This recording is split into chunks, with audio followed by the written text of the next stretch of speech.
A common reason given for why pitchers do not hit well is that they either cannot practice it enough or it is not worthwhile for them to do so.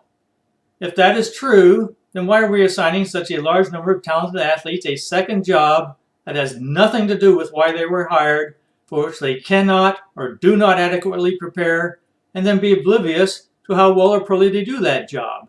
I think that is a bad principle for any sport or business. I think this is a much more serious violation of principle than the perceived principle that everyone in baseball must play both sides of the ball. Because as I showed you in the last video, dozens of significant relief pitchers don't play both sides of the ball. And how well the starting pitchers hit is irrelevant to those who require them to do it.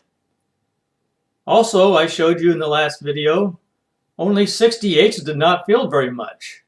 So that is very minor compared to ignoring how well or poorly pitchers bat, and if they can and do practice it enough. I do not believe more practice would do any good. Maybe it might raise their average 10 or 15 points, maybe up to 150, and that is nowhere near where it needs to be. Some say that having all 9 fielders bat, including the pitcher, is the way the game was meant to be played.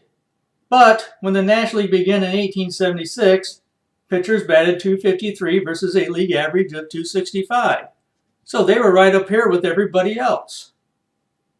This is because the role of the pitcher was completely different back then.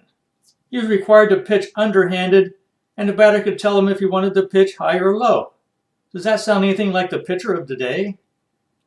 Also, no substitutes were allowed, so there were no pinch hitters, so the pitcher's ability to hit did matter.